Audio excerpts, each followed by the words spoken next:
All right, let's cover the one arm elbow wide row. So get your hand set up on something to support yourself. So before you even do that, push your hips back, have a slight bend in your knees. Don't lock your knees out. Have a slight bend in your knees. Push your butt back to the wall behind you. Get something to put your hand on, and then from here, you're going to simply row. Think about your elbow is going out and up.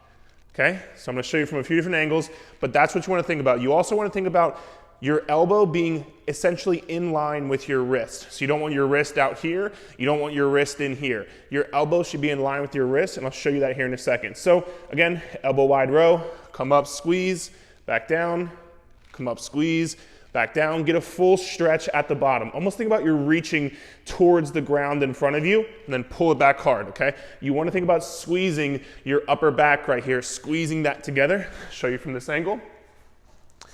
So again, pushing hips back, slight bend in knees, and you'll see here when I come up, my elbow is essentially in line with my wrist, right? So big stretch at the bottom, pulling up hard, squeezing my upper back, big stretch, pulling up, squeezing my upper back. One last time.